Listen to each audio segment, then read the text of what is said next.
नमस्कार, आप देख रहे हैं अपन उत्तराखंड और मैं हूं आपके साथ मनीषा पाटीदार। बुलेटिन की शुरुआत करेंगे।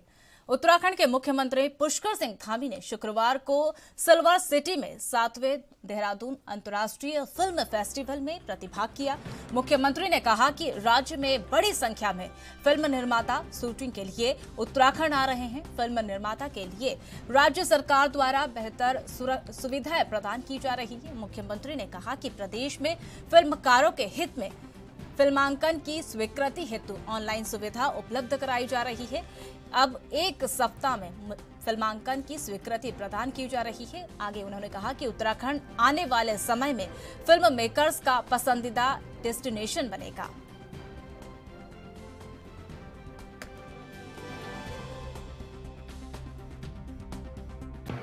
नहीं, देखिए, हम लोगों का पूरा प्रयास है कि यहाँ पर फिल्मों के लिए जो हमारा एक वातावरण है, पहले से ये वातावरण है और हमारे यहाँ पर जिस प्रकार से भगवान के द्वारा दी हुई प्रकृति द्वारा प्रदत्त सभी कुछ है। यहाँ पर नदियाँ हैं, यहाँ पर हमारे विशाल मात्रा में वनों की संख्या है, नदियाँ हैं, पर्वतराज हैं, यहाँ का शुद्ध वातावरण है, यहाँ की अच्छी अच्छी हमारी वैलियाँ हैं, हिम के शिखर हैं और ग्लेशियर हैं।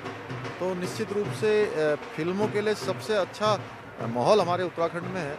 वो जितना और सकारात्मक होता है, हमने सभी लोगों से, फिल्म से जुड़े हुए सभी प्रकार के लोगों का हमने आह्वान किया है कि वो उत्तराखंड में आए और उत्तराखंड की सरकार, हम सब लोग निश्चित रूप से जो भी प्रोत्साहन देना होगा, जो भी उनका सहयोग करना होगा, हम करेंगे और हम सबको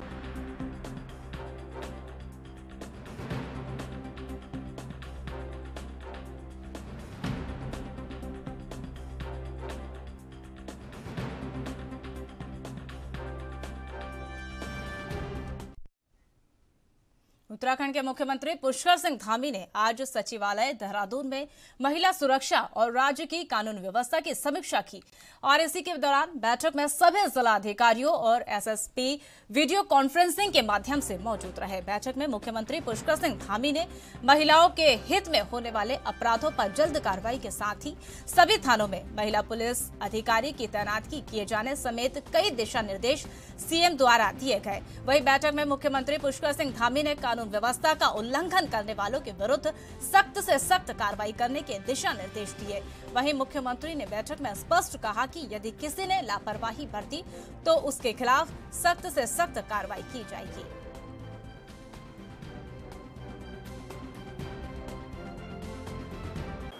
कानून व्यवस्था और महिला सुरक्षा को लेकर आज ये बैठक हमने की है। ऐसे सभी मामले जो घरेलू हिंसा के हैं, यौन हिंसा के हैं या अन्य अपराध के हैं, उन महिलाओं के साथ होने वाली छेड़खानी है, उन सब पर एक तो त्वरित रूप से कार्रवाई हो। प्रत्येक थाने पर एक महिला अधिकारी सब इंस्पेक्टर स्तर की जो है इस जांच में लगाई जाए और जितने भी मामले दर्ज होते हैं उन पर ठोस पैरवी हो।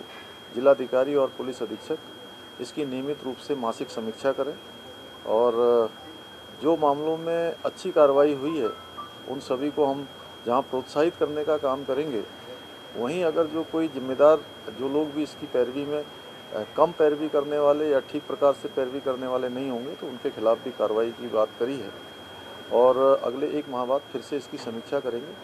साथ ही साथ एक अवेयरनेस का कार्यक्रम भी चलाएंगे। 2 ऐप आज यहाँ पर हम लोगों ने जारी किए हैं पुलिस विभाग ने और उनका डेमो भी किया है। वो ठीक प्रकार से काम करें, महिला सशक्तिकरण का और सुरक्षा दोनों के क्षेत्र में काम करें। साथ ही साथ जो हमारे महिला मित्र ऐसा करके जो है एक हम लोग जागरूकता का अभियान चलाएंगे। प्रत्येक थाने और प्रत्येक हमारे कोतवालियाँ इस क्षेत्र में काम करेंगी, जिससे कि उनको प्रोत्साहित करने के साथ साथ उनको सभी के अंदर एक विश्वास का भाव भी पैदा हो कि पुलिस और सरकार तत्काल इस पर कार्रवाई करेगी। तो माननीय मुख्यमंत्री जी ने हम लोगों को निर्देश दिए थे कि महिला सुरक्षा के साथ साथ महिला सशक्तिकरण भी होना चाहिए। इसके लिए ये बहुत आवश्यक है कि महिलाएं अपने घरों से निकल के कार्यस्थल पे आएँ और जो कामकाजी महिलाएं हैं उनको सुरक्षित माहौल देने के लिए ये गौरा शक्ति ऐप आज सीएम साहब ने लॉन्च किया। इसमें जो भी कार्यशील महिलाएं हैं, जैसे अभी हम लोगों ने एक डेमो भी दिया था जिसमें हमारे सचिवालय में कार्यरत 2 सेक्शन ऑफिसर्स और एक समीक्षा अधिकारी, तीनों महिलाएं हैं। उन्होंने सीएम साहब के सामने ऐप को अपने फ़ोन पे डाउनलोड किया और वो गौरा शक्ति वाला बटन दबाया, जिससे उनका रजिस्ट्रेशन हो जाता है ऑटोमेटिकली और उनको एक मैसेज आता है फ़ोन पे जो महिला अपना रजिस्ट्रेशन करा रही है, और वही एक मैसेज जो थाना है, जैसे सचिवालय अगर उनका कार्यस्थल है तो थाना कोतवाली पड़ता है, कोतवाली में जो महिला सब इंस्पेक्टर है उसके फ़ोन पर भी वही मैसेज आएगा कि ये आंचल, गीता और प्रमिला ने अपना रजिस्ट्रेशन करा लिया। फिर वो महिला सब इंस्पेक्टर उन लड़कियों को। भारतीय जनता पार्टी के प्रदेश अध्यक्ष महेंद्र भट्ट ने पहली बार उत्तराखंड में बीजेपी का कुनबा लगातार बढ़ रहा है। आज प्रदेश में विभिन्न विभागों में काम करने वाले सेवानिवृत्त अधिकारियों, कर्मचारियों को प्रदेश अध्यक्ष महेंद्र भट्ट ने भारतीय जनता पार्टी की सदस्यता दिलाई। इस मौके पर प्रदेश अध्यक्ष ने मीडिया से बातचीत करते हुए कहा कि आगामी दशक उत्तराखंड का दशक है, जिसके तहत प्रदेश सरकार और केंद्र सरकार कार्य कर रही है। प्रदेश में विकास के लिए सभी के योगदान की आवश्यकता है और प्रदेश के निर्माण में कर्मचारियों का महत्वपूर्ण योगदान रहा है। इसलिए इन सेवानिवृत्त कर्मचारियों का संगठन और सरकार का योगदान मिलेगा और वहीं इसी के सुझावों को विकास में सम्मिलित भी किया जाएगा।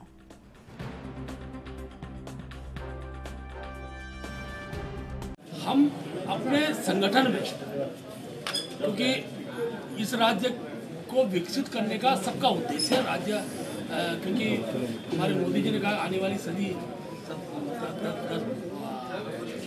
दशक ये उत्तराखंड का होगा, इसलिए उत्तराखंड के दशक में विभिन्न क्षेत्रों में सरकारी सेवाओं में काम करने वाले लोग इनका योगदान बना रहे हैं। उनके सुझावों से हम चीज़ों को आगे बढ़ाएं, खासतौर इंजीनियरिंग के क्षेत्र में, आपके रेलवे के क्षेत्र में, भिन्न डिप्लोमा एजेंसियाँ, भिन्न अनेकों विभाग हैं, उन विभागों का योगदान इस प्रदेश के विकास के लिए क्या क्या हो सकता है, उनके सुझाव की लंबे समय तक वो क्योंकि उस आंदोलन के राज्य निर्माण के आंदोलन में भी कर्मचारी संगठन बहुत बड़ी वो रहा है, योगदान रहा है। उस योगदान को साथ में लेते हुए और ये राज्य सबके सहयोग से विकसित राज्य के रूप में खड़ा हो, इस उद्देश्य साथ में हमारे सब लोगों।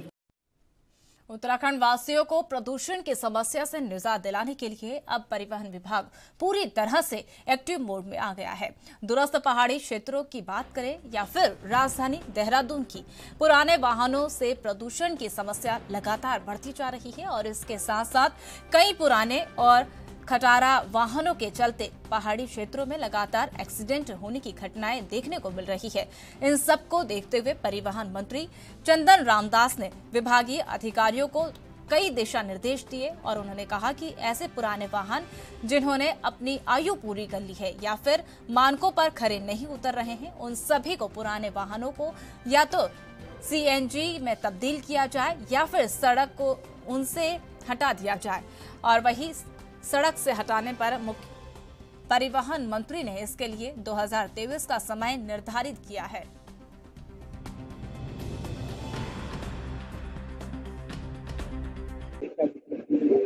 अभी पार्टी की बैठक में तय हुई थी, जो 10 साल से पुराने वाहन हैं, 2 व्हीलर हैं, 3 व्हीलर हैं, डीजल वाले हैं, पेट्रोल वाले हैं, जिनकी क्षमता समाप्त हो रही है, उनको हम CNG और इलेक्ट्रिकल वाहनों में कन्वर्ट करने के लिए हमारा प्रस्ताव है।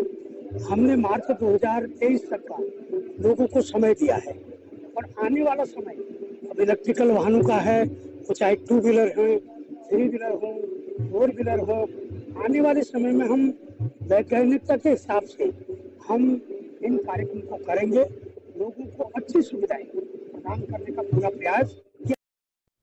खबर देहरादून से है, जहां आवास विकास मंत्री प्रेमचंद अग्रवाल ने विधानसभा देहरादून में उत्तराखंड आवास और नगर विकास प्राधिकरण की 16वीं बोर्ड बैठक ली। बैठक में मंत्री ने नए शहरों की स्थापना के संदर्भ में कहा कि सरकार जिलों और प्राधिकरण से सामंजस्य स्थापित करते हुए इस दिशा में महत्वपूर्ण पहल कर रहे हैं। उन्होंने कहा कि प्रारंभिक रूप से 22 नए स्थानों को शहर के रूप में विकसित करते हुए चिन्हित किया गया, जिसमें 12 गढ़वाल मंडल और 10 कुमाऊं मंडल में प्रस्तावित है। मंत्री ने कहा कि नए टाउनशिप के निर्माण से शहरों पर बढ़ रहे जनसंख्या दबाव, यातायात समेत कई समस्याओं का निराकरण में सहायता मिल सकती है और इसी के लिए देहरादून में भी 4 टाउनशिप का निर्माण प्रस्तावित है।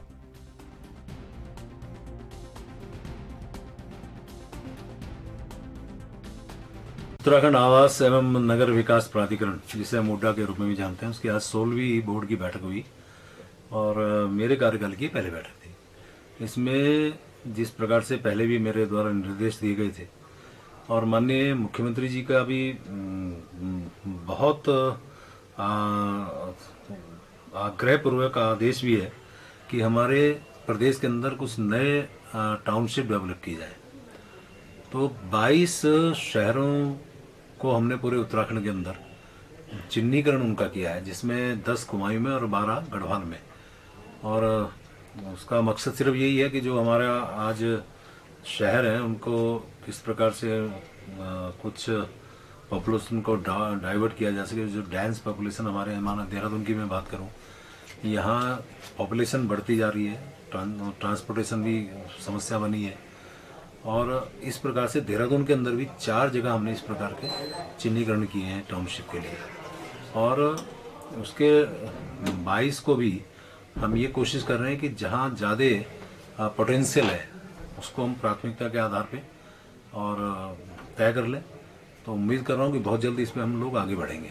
और इसके साथ साथ जो हमारे प्राधिकरण में कर्मचारियों की संख्या की कमी है, उसमें लिपिक वर्गीय कर्मचारी नियमावली और व्यक्तिगत सहायक संवर्गीय कर्मचारी नियमावली को प्राधिकरण में अंगीकृत करने का भी निर्णय लिया गया है और इसके अनुसार फिर हम जो रिक्त पद हैं उसके भर्ती के लिए। उत्तराखंड के मसूरी में जिला प्रशासन ने मसूरी देहरादून मार्ग पर अवैध अतिक्रमण पर सख्ती बरतते हुए चिन्हीकरण शुरू कर दिया, जिसमें एसडीएम सदर, एसडीएम मसूरी के नेतृत्व में एमडीडीए, लोक निर्माण विभाग, नगरपालिका, राजस्व विभाग, वन विभाग और पुलिस के सहयोग से अवैध अतिक्रमण को चिन्हीकरण किया गया। इस संबंध में जानकारी देते हुए एसडीएम सदर नरेश चंद्र दुर्गपाल ने बताया कि कोल्हूखेत से लेकर कोठाल गेट तक मसूरी देहरादून रोड के किनारे अवैध रूप से किए गए अतिक्रमण को संयुक्त टीम बनाकर चिन्हीकरण किया जा रहा है।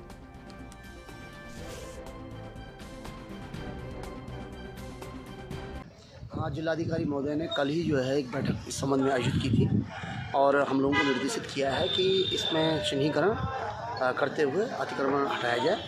तो इसमें 2 टीमें बनी हैं। एक तो सदर एसडीएम की अध्यक्षता में है, जो कि 3 पानी बेल्ट जो मसूरी देहरादून रोड है उससे देहरादून की तरफ काम करेंगे, और एक मसूरी एसडीएम की उसमें है जो कि यहाँ से मसूरी की तरफ करेंगे।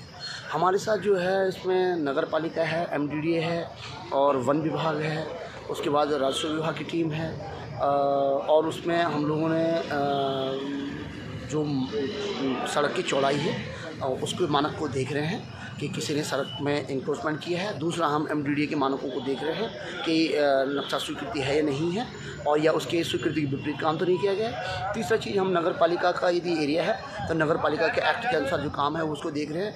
एनएच के लोग भी हमारे साथ हैं, जहाँ एनएच की रोड है वहाँ एनएच का काम किया जाएगा। और इसमें वन विभाग के भी लोग हैं, जिससे वन भूमि में अतिक्रमण है तो वन विभाग के अधिनियम के तहत अतिक्रमण।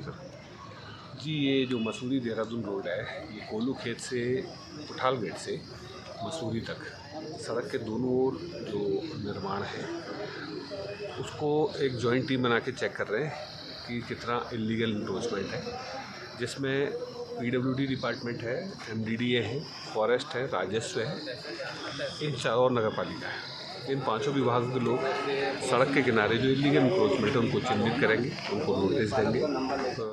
उत्तराखंड के टनकपुर बनबसा के बीच एनएच पर अराजकता तत्वों द्वारा उत्तराखंड रोडवेज परिवहन निगम की बसों पर पत्थर मारकर शीशे तोड़े जाने का मामला सामने आया है।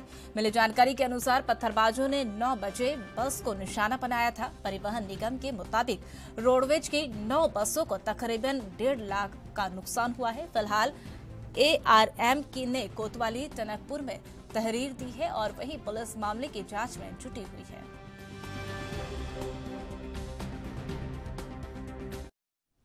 उत्तराखंड में अनुसूचित जनजाति आयोग के उपाध्यक्ष दर्जा राज्य मंत्री PS गोरखा ने रामनगर विकासखंड सभागार में जनसंवाद कार्यक्रम के माध्यम से पंचायत प्रतिनिधियों की समस्याएं सुनी।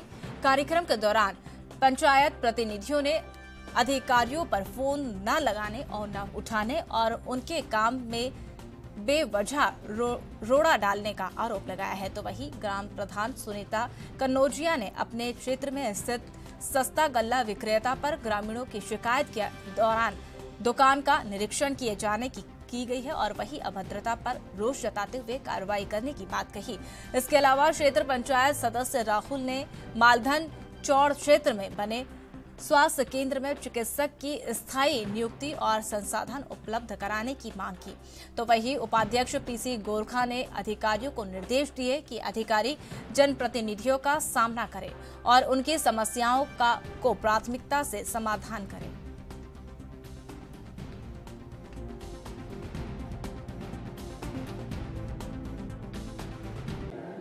चूँकि एक प्रकरण जो शेड्यूल कास्ट के प्रधान का आया है वो काफ़ी गंभीर है। आयोग इस पर कार्रवाई करेगा, जांच करवाएंगे इसमें और दोष पाए जाने के पर उचित कानूनी कार्रवाई होगी। सर, अधिकारियों की लगातार लापरवाही सामने आई है, देख लो कि काम नहीं हो रहे, फोन पंचायत प्रतिनिधि को नहीं उठा रहे, तो लगातार बैठकों से अधिकारी गायब रहते हैं, तो किस प्रकार की आयोग कार्रवाई करेंगे? क्योंकि अभी एक सिस्टम इस तरह का बना दिया है अधिकारियों ने कि वो हमारे ग्राम पंचायत स्तर के, ब्लॉक स्तर के जनप्रतिनिधियों का आदर और सम्मान करना लगभग भूल जैसा गए हैं। और इस पर एक्चुअल में क्या हो रहा है कि मनमानी बहुत ज़्यादा हो गई है। इसमें सरकार को हम कहेंगे कि भाई कोई ठोस कानून बनाएं। जिस तरह से पंचायती राज एक्ट के अंतर्गत प्रधानों को अपने अधिकार मिले हैं तो उनको इम्प्लीमेंट कराने के लिए भी ताकत दें, सरकार ताकत दे। इस तरह से हेलाहवाली करने का मतलब है उन कर्मचारियों। खबर रामनगर से है, जहां पाटकोट और भलोन क्षेत्र में दर्जनों ग्रामीणों ने रामनगर वन प्रभाग के डीएफओ कुंदन कुमार को ज्ञापन सौंपा। ग्राम भलोन के ग्राम प्रधान मनमोहन पाठक ने बताया कि रामनगर वन प्रभाग के अंतर्गत बने सीताबनी पर्यटन जोन में जिप्सियों की संख्या अनलिमिटेड है, जिसमें इस मार्ग पर जाम लगने के साथ ही ग्रामीणों को काफी परेशानियों का सामना करना पड़ता है। तो वहीं स्कूली बच्चों को भी परेशानियां उठानी पड़ती है। इसी के साथ उन्होंने कहा कि गांव से जो किसान अपनी फसल बेचने के लिए रामनगर आता है तो उसे जाम लगने के कारण किसानों को उसकी फसल का उचित मुआवजा नहीं मिल पाता। ज्ञापन में उन्होंने डीएफओ जिप्सियों की संख्या निर्धारित करने की मांग की।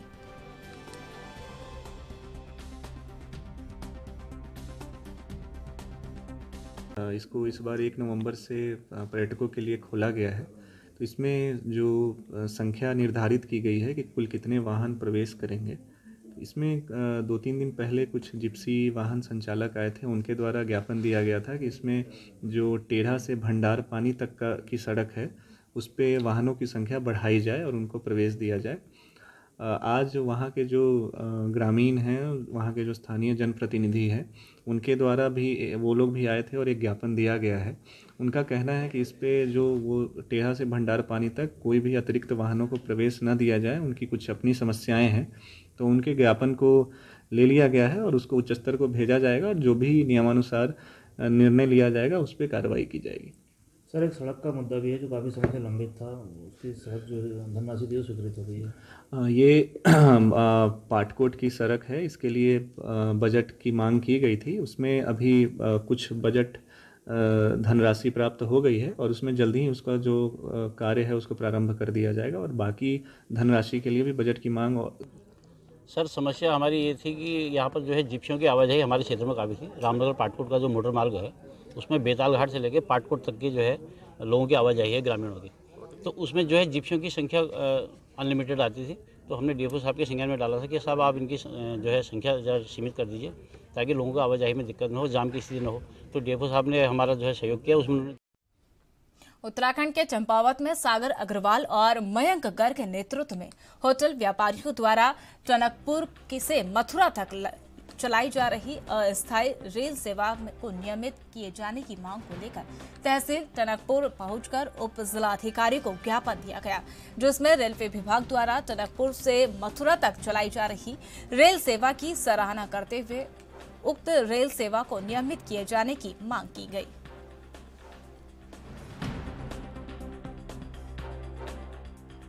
गर्ग और ये हमारी पूरी टीम है श्री श्याम परिवार टनकपुर की। 3 मई को हमने श्री श्याम परिवार द्वारा बांके बिहारी खाटू श्याम मंदिर का शारदा बैराज में प्रतिष्ठापन किया था, जो मंदिर अभी प्रोसेस में सही से चल रहा है और सभी लोग टनकपुर के जितने भी श्याम प्रेमी हैं उन सबके सहयोग से मंदिर को चलाया जा रहा है। जैसे ही ये न्यूज आई थी कि ट्रेन यहाँ से मथुरा को चल रही है, श्री श्याम परिवार में एक खुशी की लहर दौड़ गई और सभी लोग यहाँ पर जो है श्रद्धालुगण और मथुरा के लिए जाने के लिए रेडी रहे और गए भी हैं और जा भी रहे हैं और आगे भी जाते रहेंगे। यहाँ से हमारा कुमाऊँ, पूरा पिथौरागढ़, लोहाघाट, चंपावत, टनकपुर, खटीमा, बनबसा, सितारगंज सभी जगह के श्याम प्रेमी और जितने भी हमारे वृंदावन बिहारी जी से पहले से जुड़े हुए थे लोग, उन लोगों के लिए बहुत ही अच्छी सुविधा हो गई है जिसमें वो जा सक रहे हैं। इसलिए हम ये चाहते हैं कि जो ट्रेन अभी 13 नवंबर या 15 नवंबर तक रेलवे वालों ने चलाई थी ट्रायल बेसिस पे, उस ट्रेन की टाइमिंग जो है बहुत ज़्यादा सूट कर रही है, केवल मथुरा वृंदावन जाने के लिए नहीं अपितु बरेली से जो व्यापार टनकपुर का जुड़ा हुआ है उसके लिए भी बहुत ज़्यादा सूट कर रही है, क्योंकि ये सुबह 5 बजे जाती है, 7 बजे पहुंच जाती है, उसके बाद पूरा दिन का हमें समय मिलता है और शाम को 6 बजे चल के 8:15 बजे बहुत ही सुटेबल टाइम से वापस आ रही है। तो हमारी ये रेलवे से, हमारे जिलाधिकारी जी से, सांसद जी से, मुख्यमंत्री जी से, सभी से विनम्र निवेदन है, पूरे श्री श्याम परिवार का टनकपुर का विनम्र निवेदन है कि इस ट्रेन को हमेशा के लिए रेगुलर कर। उत्तराखंड के सितारगंज में श्री सनातन धर्म मंदिर से बाबा खाटू श्याम की निराश यात्रा निकाली गई और वहीं सभी उपस्थित भक्तजन सचिव श्रीवास्तव ने बताया कि निराश यात्रा निशान यात्रा सितारगंज से श्री सनातन धर्म मंदिर से निकाली जा रही है और वही बरा पहुंचेगी, जहां बाबा खाटू श्याम के विशाल जन जागरण आयोजन भी किया जाएगा। सितारगंज और नानक मत्ता खटीमा में आए सभी भक्त बाबा खाटू श्याम के जागरण में निशान यात्रा के माध्यम से पहुंचेंगे। इसी के साथ सभी भक्तों ने जोर जोर से जय खाटू श्याम, जय बाबा श्याम के नारे लगाए। भक्तों के हाथों में बाबा खाटू श्याम के झंडे लगाए गए और वहीं प्रदर्शन का भी आयोजन किया गया। निशान यात्रा जो बरा में भव्य आज प्रथम संकीर्तन होने जा रहा है, जिसमें बरेली से राम और श्याम जी, मुरादाबाद से शिल्पी कौशिक जी और रुद्रपुर से बड़े भाई अमन सावरिया जी पधार रहे हैं। और ये श्याम जन्मोत्सव के उपलक्ष्य में बरा वासियों ने, समस्त प्रेमियों ने प्रथम श्याम संकीर्तन सजाया है, जिसमें आज सितारगंज श्री सनातन धर्म मंदिर से श्याम प्रेमियों के द्वारा और जगदम्बा मंदिर नानामत्ता के द्वारा समस्त श्याम प्रेमियों के द्वारा ये नगर में भ्रमण करती हुई डीजे के साथ और बाबा के शीश के रथ के साथ आज सितारगंज और नानामत्ता से समस्त प्रेमियों के साथ बाबा की भव्य निशान यात्रा निकाली जा रही है, जिसमें बढ़ चढ़कर श्याम प्रेमियों ने हिस्सा लिया है और आगे भी बाबा श्याम ऐसे ही इन पर कृपा बनाए और ऐसे ही यहाँ से हर जगह से प्रेमी बढ़े और बाबा की निशान यात्रा ऐसी निकलती जाए।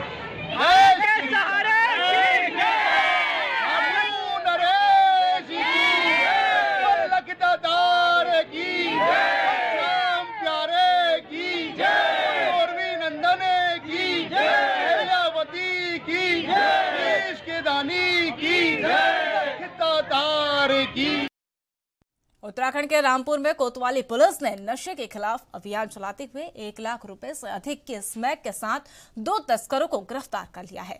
मामले की जानकारी देते हुए कोतवाल अरुण कुमार सैनी ने बताया कि वरिष्ठ पुलिस अधीक्षक के निर्देशन में चलाए जा रहे और वही नशे के विरुद्ध अभियान के अंतर्गत कोतवाली पुलिस की कार्रवाई करते हुए अवैध स्मैक के साथ 2 तस्करों को गिरफ्तार किया गया और एक आरोपी के पास से 7.13 ग्राम और दूसरे के पास से 7.17 ग्राम अवैध स्मैक बरामद की गई।